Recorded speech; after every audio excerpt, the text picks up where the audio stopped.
Arsenal are learning the game. I spoke about last week. Are we learning the game in terms of pulling our players out in the international break? These meaningful ones where there's friendlies and such like things. We got bigger fish to fry. We got the Premier League, we got Champions League, FA Cup off the back of losing that Carabao Cup final. And last week I spoke about the fact that Saliba, Gabriel, Timber, Eze, who we then found out obviously has a more longer term injury. Odegaard didn't go, and such like players have pulled out. And recently, since more Arsenal players have pulled out, we've seen Zubimendi for the Spanish team. I don't know if he played in the first game. We've seen KAPE pulled out for the Ecuadorian team. My bad, my apologies. Then we've seen Saka, Rice. They didn't even play the first game. They've been sent back. Noni Madueke played the first game, got injured in that first game. Saw him in a knee brace, so I'm a bit worried about that one as well. But he's obviously returned back to the Emirates. Obviously, Trossard as well didn't go international break, and there's a lot of players. Obviously, we know Calafiori staying. Goka's got the hat-trick for Sweden, which was quite positive. Obviously, likes of Ethan and Max and those type of players. Obviously, Miles Lewis Skelly played for under-21s, but yeah, the fact that a majority of our first-team players, our main starters, are returning back. Obviously, God willing, it's not with any real long-term injury, because we're all like gassed now. Football Twitter and the media are going crazy that Arsenal are doing what big clubs have done. Pep has done for Man City for years. Fergie done with Chelsea. Fergie done with Man United. Mourinho with Chelsea. And now when Arsenal are doing Arteta, it's when everyone's going up in arms. But obviously, it will be actually peak if some of these guys are actually injured. Obviously, I don't anticipate a lot of these players to play against Southampton. Some will, some won't if they're fit, because obviously, the injuries to Eze and Madueke, Marino, such like. So we'll have a rotated squad, but I think it should still be strong enough to handle business. But we've got the Sporting away leg and then that Bournemouth game, two probably more important games than the Southampton game, if I'm honest with you, even though the Southampton game's a knockout game. So I'm happy. It will be interesting to see if any more players. Obviously, it's the last week of international break. Today, tomorrow, and Wednesday, probably the last few days where players, probably the South America players, so players like Gabriel Martinelli will be the last ones to travel back. God willing, no one else picks up any injuries. Obviously, we've already seen Madueke. The one I'm fearing the most is Calafiori, especially the fact that Italy are trying to qualify for that World Cup, so he's going to be playing probably 90 minutes like he did in the first game. And that's where he got a majority of his, I think it was 2 or 3 injuries last season in the international break. Freak injuries as well, so please. But yeah, man, new week, new start. We got the game on Saturday against Bournemouth, if I'm correct. No, against Southampton. And international break is coming to a close. We'll be ramping up the videos and stuff. Have missed the Arsenal, but I think it was a much needed break. We've been going full throttle all the way from November all the way to March. So now to have this little break, obviously to still be in an ideal situation, even though we lost the Carabao Cup final before the break, I think it's good. And with Arsenal learning, maturing, sending players back from international break, some players not going, players themselves returning. Hopefully no more new injuries. You can come back with a bit of rest, because you look at it, people, the likes of Saliba and Gabriel, Saka, Rice.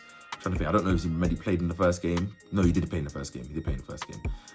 But those players that haven't played at all are going to get probably 3 weeks off, because they probably won't start against Southampton. And by the time they play against Sporting, that would have been 2.5, 3 weeks off since they last played for the Arsenal competitive match, which should be much needed rest at this point in the season. So let's see how that fares. But obviously with the Madueke and the potential injury on Eze, it's going to pose a lot of questions. Like, does Mikel use Saka in that 10? If Odegaard's not back yet, then who plays off the right? Would it be Martinelli?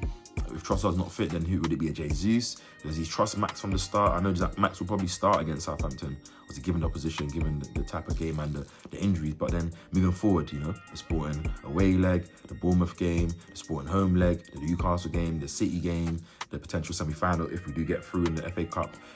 Where will Max play? Because you can't play Saka in all those games. Obviously, we don't want to rush Madueke. The injury looked a bit peak. Hopefully, it's not long term. And they just gave him that knee brace just to hold the knee in position. But there's a lot of things for Mikel to measure out. We as fans don't really know, because obviously players getting sent back, we don't know the extent, if it's just the game, or if it's actually knocks that actually has been long term and maybe they can play through it, but are they going to, stuff like that. Like, we're gonna have to really find out in that press conference all the way on Friday. So we have to wait another week of news, and obviously hoping no one else gets injured. And obviously then we'll see the training pictures that probably come out Friday, Thursday. So let's see. As we know, season comes to an end soon, so the transfer news is starting to slowly ramping up. We're starting to see Fabrizio's name all over your page and stuff. Obviously, you've seen players linked. Obviously, like he's been reporting that Arsenal are definitely going to sign a tackle or two they want to sign a fullback and they want to, you know, add to the centre mid areas. Obviously, you've seen various reports, you know, Elliot Anderson's names were thrown in there, Tonali, Adam Wharton. You know, like I've always said, I would prefer that Lewis Skelly gets pushed up into that midfield, but understandably we might want to upgrade because we might be selling a couple of players, so we might need to, you know, bolster the squad and the quality. The attacking areas, we've seen Julian Alvarez been linked multiple times. Most recently, a striker from Brugge, he got linked recently with us. I don't know if that's more like just off-brand links, but he's there. Obviously, the links are kind of strong. We know about the Kvaratskhelia links that I talked about last week. I've seen recently Leao can be going for 60 million. Arsenal might be interested. You know, I'll definitely be on that side because watchers of this channel for years, you know how much I love Rafael Leao, how much I think if he comes to this team, Mikel can rediscover his level, him being around those type of players.